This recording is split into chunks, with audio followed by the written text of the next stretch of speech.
Ya tadi sorry lah, lagi ada tadi kerjaan. Oh ya bang, nggak apa-apa. Udah makan tadi? Oh udah bang, udah. Oh iya nih, lagi mau jumpa abang ada apa tadi? Masih cerita nih sama abang tentang apa yang aku alami sekarang nih. Eh, ya kalau untuk masalahnya ya kamu tenang aja, karena kita dalam posisi konseling pun ada sifatnya asistensia. Jadi kalau apapun yang kamu ceritakan nanti itu cuma abang sama adik-adik yang tahu. Jadi kamu untuk kedepannya kamu ceritakan aja nanti. Jadi kamu tidak nggak perlu takut kalau masalah nanti abang ceritakan sama yang lain, karena itu udah ajasnya dalam konseling ini. Gitu ya bang. Iya. Nah, gini bang, aku nih mau cerita nih sama abang. Aku tuh rasanya tuh capek gitu bang, hidup di dalam keluarga yang penuh dengan tekanan, perbandingan. Rasanya tuh pengen nyerah hidup dalam kekeluargaan itu. Kadang berpikir ingin ada nggak gitu keluarga yang mau menampung aku gitu. Pengen cabut sih dari kehidupan keluarga atau mati aja gitu. Juga ya, coba kamu terangkan dulu kenapa lah kamu sampai bisa berpikir seperti itu. Jadi gini nih, kalau menurut aku nih ya bang, di dalam kekeluargaan aku tuh sepertinya aku tuh selalu dibanding-bandingkan, terus selalu nggak dianggap sebagai anak, karena aku lihat itu perbandingan di orang tuaku, perlakuannya terhadap aku sama saudara-saudaraku itu beda. Jadi aku berpikir aku ini bukan anaknya atau gimana gitu. Kenapa lah, kenapa kamu bisa berpikir kalau kamu bukan anaknya? Coba kamu terangkan salah satu masalah lah, kenapa kamu bisa berpikir seperti itu. Oke, jadi gini nih, kami kan di dalam rumah itu kan ada 4 bersaudara nih. Kan, saya punya kakak, terus saya, terus adik saya ini ada 2. Ya. Oke lah, kakak pertama itu sudahlah nikah, jadi kan posisi tidak di rumah dong. Kan saya yang bertinggal, mama, bapak, aku, terus adikku 2 nih, jadi kan tinggal berlima dong di rumah. Jadi gini nih, kalau aku tengok nih bang, perlakuan mereka itu terhadap adik-adik saya sama saya itu beda kali, apalagi sama kakak saya. Oke lah, karena kakak saya sudah berumah tangga, nggak pernah terlihat. Tapi sebenarnya sih, kalau menurut saya masih terlihat, walaupun dia sebenarnya sudah bisa dikatakan tidak bagian dari keluarga lagi, karena dia sudah masuk ke keluarga barunya. Coba kenapa dalam hal pergaulan, kenapa kamu sering melawan orang tua, kamu sering lah ya melawan orang tua. Kalau melawan sih tidak ya bang, kalau menurut saya. Tolong tahu ya, untuk adik kamu yang di bawah kamu umurnya udah berapa? Kalau adik saya yang di bawah saya itu kelas 2 SMA sama kelas 3 SMP nih. Jadi sering nih ada perbandingan antara saya dan saudara-saudara saya. Saya rasa itu tidak pantas gitu loh dalam suatu keluarga.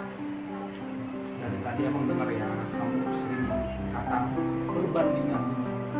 Apa kamu ada rasa benci terkhusus untuk adik kamu atau keluarga kamu? Makanya kamu selalu bilang aku selalu dibanding-bandingkan. Coba kamu ungkapkan dulu. Kenapa kamu bilang dibanding-bandingkan? Padahal kan kita sebagai orang tua sudah tahu orang tua itu mana yang tahu yang mana yang terbaik untuk anaknya. Jadi kenapalah kamu bilang seperti itu? Dibandingkan ini, coba kamu terangkan. Dibandingkan ini, apa ada masalah yang buat kamu merasa seperti itu? Ya kalau menurut saya sih ada sih memang bang. Cuman gimana ya? Ibaratnya gini nih, dalam rumah itu kan kita kan harus ngerjainnya bareng-bareng dong. Ya oke lah, saya sebagai yang paling tua lah dibilang dulu di rumah itu, oke lah saya dong yang harus memimpin adik-adik saya supaya mereka bisa kerjasama untuk mengerjakan pekerjaan rumah tadi. Nah kalau mereka itu, setiap saya menyuruh mereka itu selalu mereka membentak. Jadi oke lah, kita pertama ngasih taunya kita pelan gitu kan. Terus tapi kan lama-lama kita dong gondok juga, kita kan juga punya emosi karena apa yang udah kita bilang sama orang itu berkali-kali tidak mendengar. Oke lah, dalam pekerjaan rumah nih, dalam pekerjaan hal gimana ya, masalah uang jajan nih, saya kan paling tua dong di rumah itu karena saya kakak mereka. Jadi kan ibaratnya saya dong harusnya paling dapat uang jajan lebih besar karena kebutuhan saya juga lebih besar dibanding kebutuhan anak di bawah ibaratnya kelas 2 SMA sama anak SMP. Tapi kalau yang saya lihat ini berbeda, berbanding terbalik gitu nih bang. Masa yang SMP lebih banyak daripada saya dong, kan saya ini kelas 3 SMA, ibaratnya kan harus butuh biaya yang banyak, ibaratnya kan keperluan saya kan bukan cuman mentok di situ aja nih, ya kan berarti saya tuh merasa dong, ih kenapa ada perbandingan antara saya dan adik-adik saya, di mana letak kesalahan saya, itu saya bingung. Pernah nggak kamu nanya gitu sama orang tua, kenapa sih uang jajan sama antara saya sama adik-adik yang lain kok berbeda? Pernah nggak di sama orang tua nanya? Kalau itu sih pernah ya bang ya. Iya. Terus orang tua bilang gini, ya maklum lah kan orang itu kan masih adik-adik nih, jadi kan masih perlu jajan banyak. Jadi kan orang itu kan punya temannya itu banyak, pengen beli inilah, pengen beli itulah. Ya, jadi kalau kamu kan udah dewasa, jadi kan kamu bisa dong memilih yang mana harus kamu makan, yang mana enggak. Jadi harus pintar-pintar dong mengaturnya. Nah, di situ kan saya udah merasa dibandingkan nih bang sama orang tua saya. Dalam hal ini coba kamu berpikir, kalau kamu dalam posisi seperti itu, kamu maunya seperti apalah? Kalau menurut saya nih bang ya, maunya saya itu orang tua itu harus berlaku adil. Sebenarnya itu bukan adik saya yang butuh uang jajan banyak, harusnya itu saya, karena kan namanya anak kelas 3 SMA butuh dong. Ibaratnya nih kita mau ujian kan perlu beli ininya, beli itunya. Kadang sampai uang jajan yang sedikit tadi pun kita tidak pergunakan untuk beli jajan, untuk kita mikir gini, oh iya uang jajan saya kan cuma segini, nanti kan saya butuh beli ini, butuh beli ini. Kadang sampai nahan lapar gitu loh bang, buat bisa menutupi yang kita butuhkan nanti, karena kita kan udah kelas 3 SMA. Padahal mereka ya masa bodoh gitu loh. Kadang kalau kita minta pun, mak aku butuh uang jajan lebih nih, mau beli ini, ngapain? Itu aja dicukup-cukupkan kan bisa gitu.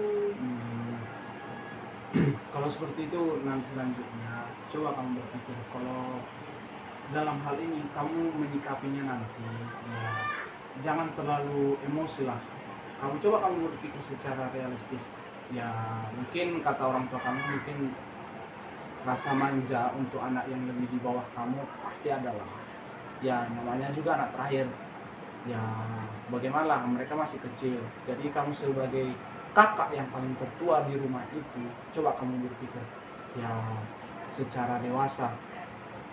Mungkin betul mereka butuh kebutuhan, dan mungkin lain kali aku minta sama orang tua lebih sabar, atau penyampaian kamu meminta segala sesuatu itu coba kamu terangkan secara rinci.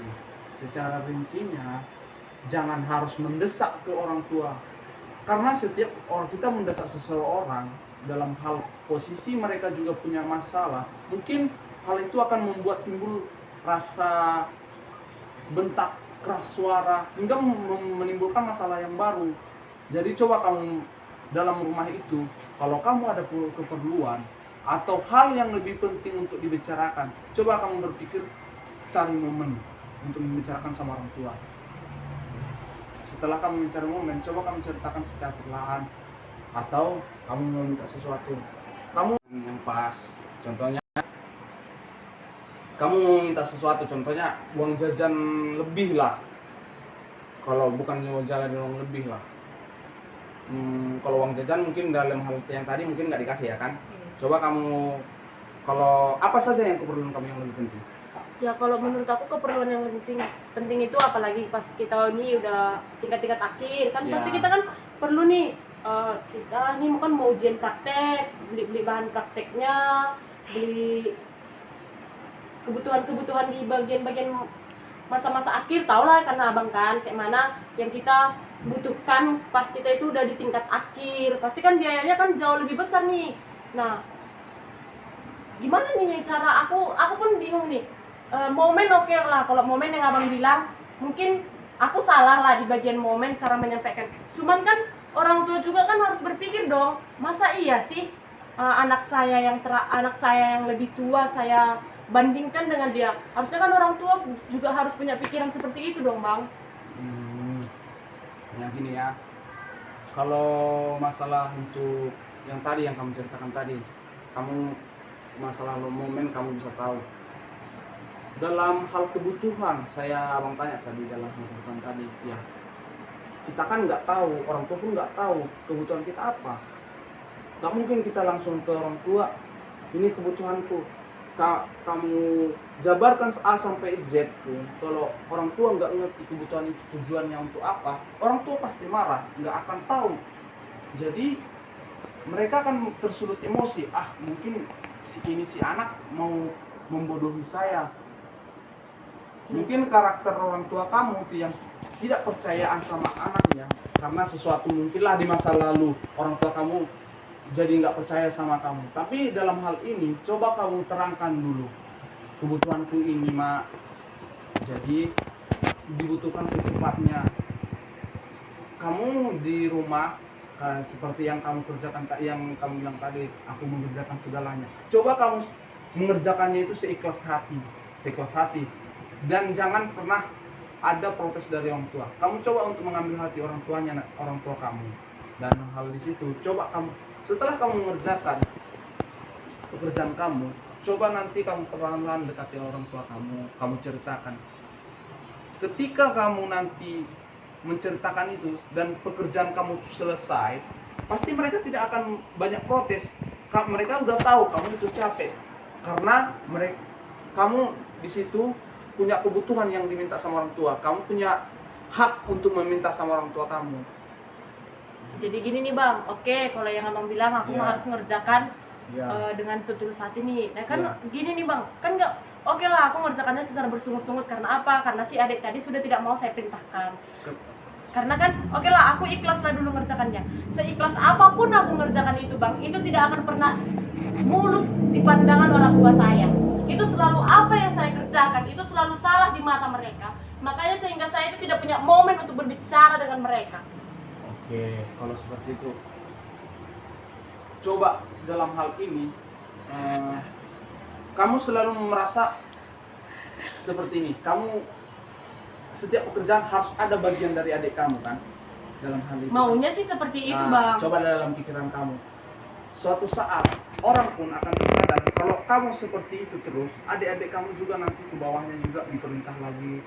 Pasti nanti hal ini nggak akan berhenti. Coba kamu dalam hal mandiri lah. Kalau kau dewasa, kamu dilihat adik-adik kamu, pasti mereka meniru sendiri. Ya, bukan sekarang, bukan jangka pendek yang adik-adik kamu lihat.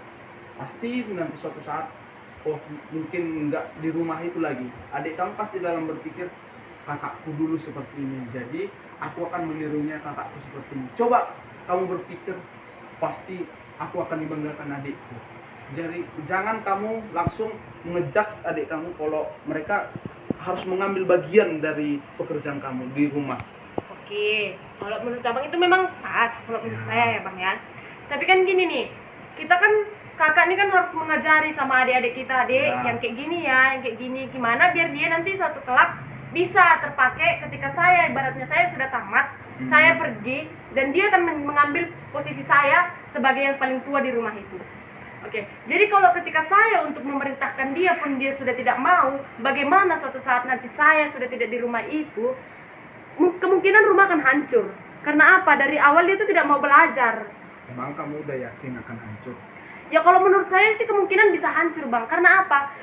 Selama saya di rumah gini kan, saya bilang dek kayak gini ya, kayak gini ya, kayak gini ya, mereka tuh selalu melawan saya. Saya itu dianggap nggak ada ngomong di rumah itu. Bagaimanapun nggak saya anggap pun kamu ngomong, rumah tetap bersih, makan tetap ada, kan seperti itu.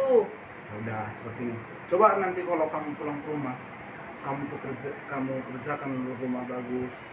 Untuk kedepannya ya, kamu kerjakan rumah dulu bagus tanpa harus melibatkan adik kamu ini. Coba nanti pasti adik-adik kamu pasti nanti tersadar sendiri. Mereka risih nggak sama pekerjaan kamu dan dengan hal kamu mengerjakan itu tanpa bagian mereka? Ya itu sih udah pernah saya lakukan sih bang ya. Cuman ya mereka tuh kayak kehidupan masa bodoh. Coba untuk kedepannya kan, kamu lebih ikhlas untuk mengerjakannya tanpa melibatkan orang adik-adik kamu. Kalau kamu seperti itu terus, apalagi kamu bilang kan udah akhir semester, coba di akhir semester ini kamu coba dulu mengerjakan hal itu tanpa harus melibatkan adik kamu. Kamu keluar dari rumah tamat, kamu mau kemana? Ya kalau menurut aku sih kemungkinan untuk kuliah itu sedikit ya kemungkinan, karena kan keterbatasan ekonomi. Ya mungkin kalau menurut aku tuh ya kerja lah gitu, ibaratnya ngejar karir aja. Kalau Ya. kuliah kemungkinan udah nggak sanggup sih, udah. Oke. Kamu mungkin kerja pasti merantau ini ya. Iya. Mungkin merantau nggak di rumah lagi ya kan. Kalau kamu mengerjakan inilah sampai target kamu untuk kedepannya untuk sampai merantau, coba kamu mengerjakan dulu sampai seikhlas hati. Kamu tunjukkan contoh tanpa harus memberitahu adik kamu harus seperti ini. Jadi kamu kerjakan, mereka pasti akan melirik sendiri kerjaan kamu. Bagaimana sih kakak mengerjainnya?